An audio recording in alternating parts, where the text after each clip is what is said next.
Oi, gente. No vídeo de hoje a gente vai tratar um pouco sobre eimeras em aves. Bom, para a gente começar, a gente tem que se localizar um pouco, então a gente tem que saber o que a gente vai se tratar, né? Então, sobre a taxonomia, a gente vai falar sobre o reino Protozoa, fila Apicomplexa, classe Sporozoazida, subclasse Coccidiosina, ordem Eucocidiorida, família Eimeridae e gênero Eimera. Uma definição. O que seria coccidiose ou hemerose? Bom, é basicamente uma enfermidade de parasitas intracelulares de enterócitos, que danificam a mucosa intestinal de seus hospedeiros. Bom, ele é muito importante na avicultura porque é um parasita que reside muito em aves de abate, né? E então tem muitas pesquisas em cima disso que tem parasitas mesmo nesses tipos de abate. Não são muito comuns em ave de poedeiras, porque como nessa imagem redonda do lado direito, a gente vê que as aves de poedeira elas ficam enjauladas, então elas ficam restritas e não conseguem ter contato com suas próprias fezes. Então o ciclo acaba acabando nisso, enquanto nessa imagem da esquerda de baixo, a gente vê que tem livre circulação, então as aves conseguem ter contato com outras fezes e as fezes dela podendo se contaminar pelos ocistos, que a gente vai falar um pouco no ciclo biológico. Bom, os tipos de eimeras. Em perus, a gente tem a eimeras meleagrimites e adenoides, em gansos, a eimeras ansis, nocens e truncada. Em frangos de corte, que é o que a gente vai retratar nesse trabalho, a eimera tenela, necantrix, brunete, maximas, mitis, a cervulina e praecox. Bom, as mais comuns é a tenela, maximas e a cervulina, porque que a gente acha mais em incidências de aves de corte, são elas que contaminam mais. Bom, sobre o ciclo biológico. Bom, para a gente falar um pouco sobre o ciclo biológico, tem que, como eu disse, a gente tem que se localizar, e como eu disse, eles pertencem ao filo apicomplexa. Então, eles são hospedeiros obrigatórios, e em uma de suas formas, na forma merozointe, em seu polo anterior, eles apresentam o complexo apical, que fica em sua extremidade, que serve de fixação para ele hospedar as células de seus hospedeiros, fixar e se infiltrar. Outra característica também são os ocistos, né? Que são esporos que eles ficam mais resistentes ao meio ambiente, que eles têm umas camadas resistentes para eles sobreviverem no meio ambiente e poderem se proliferar. Bom, aqui um pouquinho mais sobre o ciclo biológico. Aqui na imagem 1, que a gente está vendo da esquerda, a gente encontra um ocisto maduro. E esse ocisto maduro, ele não é infectante. Então, leva de 24 a 48 horas para ele esporular, que é a primeira forma assexuada, que é a esporogonia, para ele virar infectante. E aí ele passa de o cisto maduro para o cisto esporulado. Que aí, quando o hospedeiro ingere ele passa a infectar. E nessa imagem 3, a gente já tem a partir que o cisto já invadiu o hospedeiro, e aí essa camada se rompe, eliminando esporocisto com esporozoíntons na mucosa intestinal dos hospedeiros. Aí os cozoíntes penetram na célula da mucosa intestinal desses animais, e aí geram trofozoínto. E de trofozoínto para esquizonte, tem a outra forma sexuada, que seria a esquizogonia. E aí esses esquizontes passam a se desenvolver, e aí eles vão crescendo nessa célula que eles estão habitando, e aí até esse esquizonte romper essa camada romper. E eles liberam merozoítes, que aí eles vão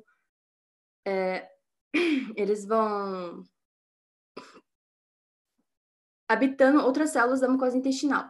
E aí aí esses merozoítes vão lá e infectam novamente. E aí depois da segunda geração, ocorre a diferenciação sexual, que é microgametócitos e o macrogametócitos. Bom, microgametócitos são os masculinos, né? no sexo masculino, e eles se desenvolvem como os outros esquizontes. E aí, quando eles rompem essa camada, ele fertiliza, fecunda a macrogametose, que aí a gente tem uma forma sexuada, que é a gametogonia, que aí, a partir dessa fertilização, eles passam a desenvolver e aí forma o ocisto. E quando o ocisto está totalmente desenvolvido, ele se rompe dessa camada da mucosa e vai para... E esse cisto vai para as fezes, para continuar o ciclo novamente, para o hospedeiro se contaminar novamente.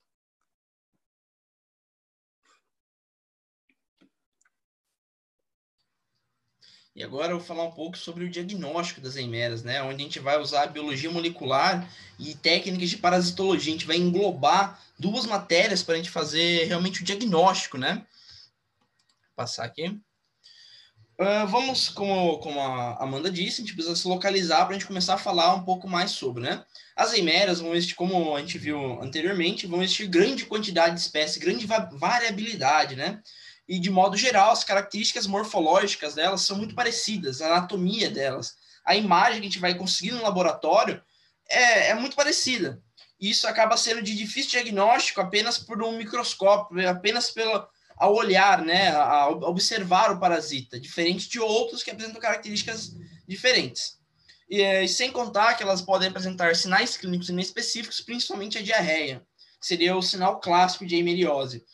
Ela pode apresentar as infecções subclínicas se essa ave tiver contato com uma baixa quantidade de ocistos em grandes intervalos de tempo. Por exemplo, uma galinha, um galo de corte, que seria o foco do nosso trabalho, ela vai ingerir, por exemplo, uma baixa quantidade de ocistos infectantes.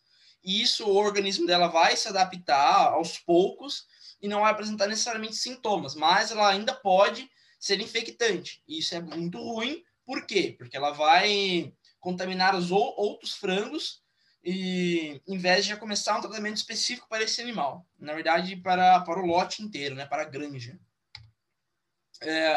A principal técnica de diagnóstico, principalmente em pequenas propriedades, seria apenas a anamnese, né? Que a anamnese seria observar o estado geral do animal, as características que eles apresentam, né, enquanto eles estão infectados, né? Estão sofrendo de eimeriose. Principalmente seria a perda do ganho de peso, que esse animal, devido à forte diarreia que eles vão apresentar, ele não vai conseguir se nutrir, ter a quantidade necessária de nutrientes. Esse animal pode ficar desidratado, esse animal provavelmente vai ser levado a óbito. Somente alguns tipos de eimerias que são mais mortais, né? Como eu posso dizer, mais fortes, de uma forma meio chula dizendo, que a gente vai ver um pouco mais adiante. Esse animal vai ficar apático devido a essa anorexia, esses problemas intestinais que esse animal vai tendo. Ela vai ficar bem mais jogadinha no canto, ela pode apresentar penas arrepiadas, pode apresentar queda de penas. Nessa imagem, que a gente pode ver o exemplo, ela está com o bico enfiado dentro da terra. O animal está simplesmente jogado no chão, né? Está muito fraco, debilitado devido a uma infecção por eimera. Depois a gente vai ter a técnica mais empregada em diversas propriedades, que vai ser o cropo parasitológico, né? Uma técnica de laboratorial. E o que consiste a técnica de cropo parasitológico? Vai ser colhida uma amostra dessa fezes, dessa diarreia, ela vai ser diluída em água filtrada, claro, uma água estéril, vai ser passado no funil para tirar as partículas grossas, né, para ficar apenas o líquido e os ocistos, né, o oxídio, na verdade, né, apenas a água e o parasita. Depois vai ser acrescentado uma adição de NaCl saturado, que isso vai acontecer o quê? Vai ocorrer a separação de fases. Por exemplo, o que é mais pesado vai ficar embaixo, que seria o NaCl, e os ocistos que são mais leves vão ficar em cima. E isso a gente vai encher até a boca desse recipiente, vai ser colocada uma lamínula ali em cima, onde os ocistos vão ser capturados por essa lamínula. Depois de uma aguarde de 15 a 30 minutos, essa lamínula vai ser retirada e colocada numa lâmina de microscópio, onde vai ser possível observar ocistos infectantes. E como eu disse, é uma difícil detecção de espécies. Por quê? Porque elas são muito parecidas. Então, você vai ver ocistos e vai ter uma ideia geral do quadro desse animal. E sem contar também que o tratamento de Eimerias, a gente vai falar um pouco mais adiante, no tratamento e prevenção, é muito parecido, é praticamente igual, de modo geral é igual com antiparasitários, né? Então, nesse caso, até que não vai ser tão interessante você fazer um diagnóstico diferenciado. Depois a gente vai ter o diagnóstico pós-mortem, que seria bem utilizado, mas não muito legal. Como é que eu posso dizer para você? Porque o animal já morreu, já sofreu de semeriose, os animais já foram infectados. E funciona o seguinte, o diagnóstico pós-mortem. Esse animal vai ser aberto de cabo a rabo, né? Vai ser aberto todo, vão ser examinados todos os órgãos desse animal. E principalmente se a suspeita for eimeriose, eles vão focar bastante na parte intestinal, né? Por quê? Porque as eimeras, elas são parasitas intestinais, elas gostam do intestino. E como a gente viu, existem diversas espécies de eimeras e elas têm preferência, cada espécie tem preferência por determinadas porções do intestino, mas não é uma regra. E isso acaba também dificultando a diferenciação delas. A gente vai ver um pouco mais para frente. Aqui a gente pode dar o exemplo de algumas lesões macroscópicas que a gente vai perceber. A gente pode ter focos hemorrágicos, focos de necrose, passamento de parede de intestino, e isso é visto a olho nu. Por exemplo, a gente vai ter um foco hemorrágico nessa imagem que a gente tem aqui.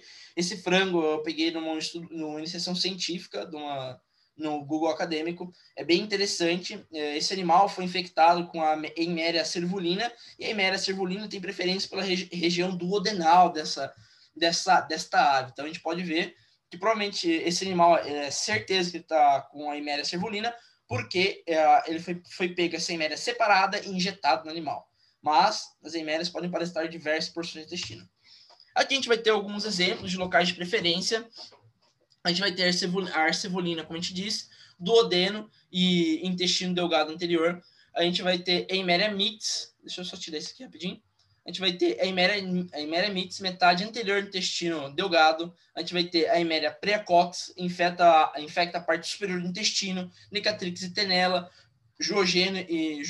jejuno e a área mediana do intestino delgado. A gente vai ter a Eimeria maxina, a região do intestino delgado, a região mediana, né? Ou seja, é muito próximo aos locais onde eles vão infectar, e eles podem infectar diversas regiões. A gente vai ter a tenella também, invade células epiteliais submucosas, ou seja, em qualquer lugar do intestino. Então fica bem complicado a diagnóstico preciso de qual tipo de Eimeria é por essas técnicas.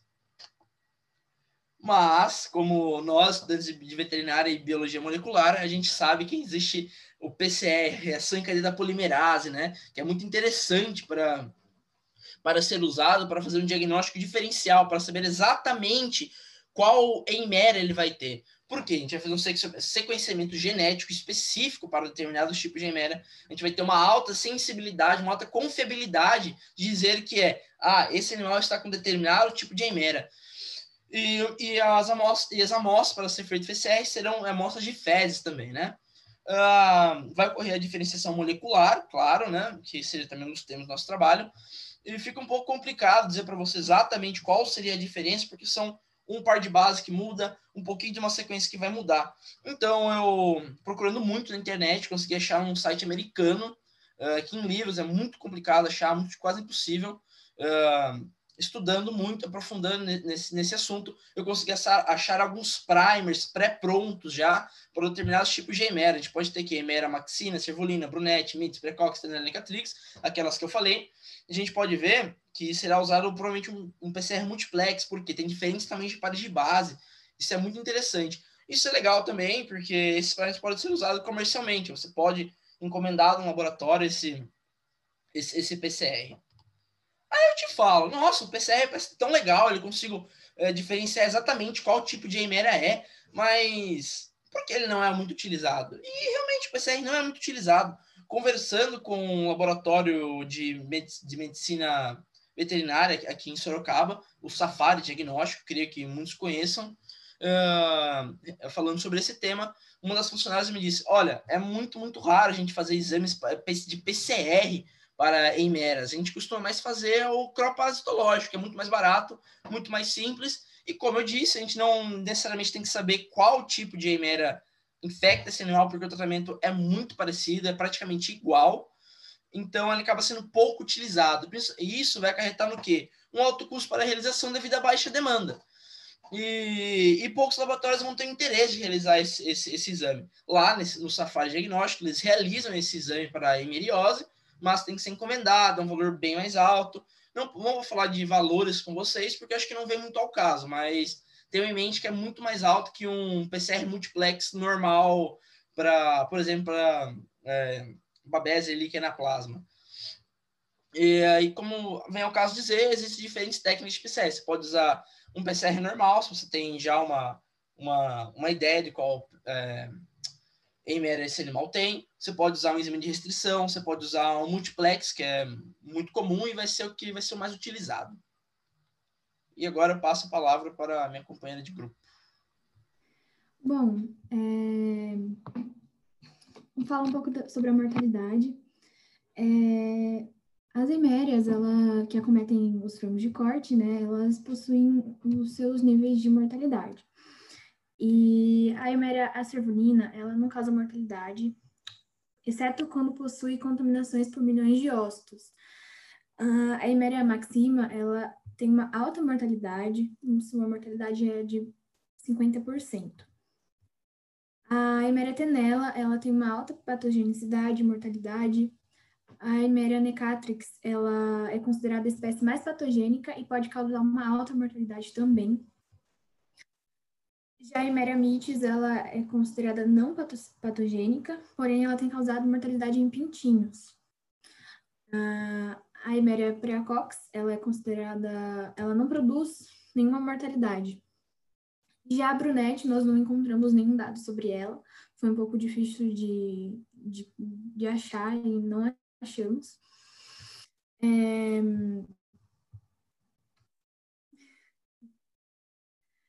Bom, assim como toda doença tem a sua prevenção e o seu controle, não é diferente com a coccidiose. Um dos fatores muito importantes é a medida de biossegurança. O isolamento por galpões nas granjas, ter uma determinada espaçamento entre eles, né, muito importante para que não gere nenhuma troca, não gere nenhum tipo de problema. O isolamento de outros animais também, por uma questão uma questão sanitária, né, evitar baratas, enfim, esses outros tipos de animais. Então, é uma questão sanitária que é muito importante para que não troque doenças, né? Não tenha troca de doenças. O manejo, ele tem que ser de forma adequada, o uso de roupas exclusivas ao entrar no galpão, uso de bota, de macacão, de uma roupa exclusiva, touca também. A higienização ao adentrar e sair do galpão é muito importante também, para que não tenha essa troca também de doenças. Uma coisa que é necessário se atentar é a capacidade em cada galpão, capacidade de animais em cada galpão, para que ele não seja ultrapassado. Por quê? Pela questão de estresse, se o galpão estiver muito cheio, estiver passando da sua capacidade, para gerar um conforto para o animal, tem que estar ali dentro da capacidade. E também pela coccidiose, ela ter um dos seus sintomas é a diarreia, não seria legal as aves ficarem defecando uma nas outras, né? E é um dos fatores que transmitem, né, essa doença. As instalações, as ventilações, a temperatura, elas têm que ser de forma adequada para o animal, para as aves. Você tem que sempre se atentar a isso, pelo conforto dela, para gerar um conforto. Outra coisa também é a ração, que ela deve ser muito bem escolhida com a ajuda do veterinário, do zootecnista responsável ali pela granja, junto com o proprietário, né? Porque dependendo de qual ração você der para o animal, ela pode gerar uma fezes mais líquida, o que vai facilitar a esporulação. Então, isso pode causar um dano bem grandezinho, se não se atentar a isso, né? A limpeza do local, também eu não preciso falar que é muito importante, né? Porque tem sempre que procurar manter a cama limpa e seca, porque através das fezes, como eu disse, pode ocorrer a contaminação. Então, é sempre bom se prevenir contra isso, né? Sempre estar fazendo a desinfectação. Algumas granjas usam desinfetante como produto de limpeza ali, né? Mas apesar que ela não é tão eficaz, porque a Iméria ela possui uma grande resistência aos produtos químicos, então por conta da sua dupla camada. Então é muito difícil de você combater esse protozoário. Porém, uma alternativa é a amonia quaternária, que ela vai causar desnaturação das proteínas. Então é uma boa alternativa para combater esse parasita.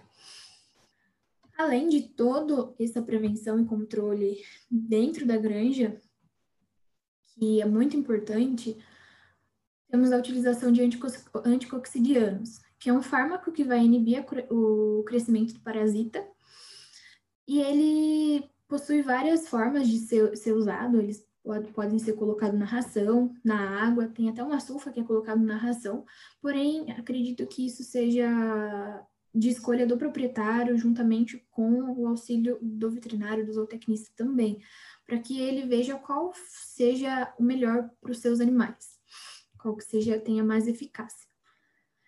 Além dos anticoccidianos, a aplicação da vacina, que ela vai levar a imunidade ativa das aves. Hoje em dia, possuem 4 vacinas disponíveis no mercado, que são autorizadas, né?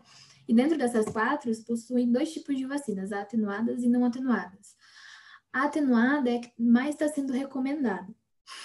E, bom, dentro dessa questão de prevenção, queria ressaltar que a prevenção e o controle, a prevenção, na verdade, é muito importante, porque por mais que você tenha um gasto financeiro um pouco alto, não vai se comparar se a sua granja, por exemplo, tiver alguns surtos de eiméria, de coccidiose, porque se tiver algum tipo de surto, ela pode gerar um alto nível de mortalidade, então vai gerar grandes prejuízos.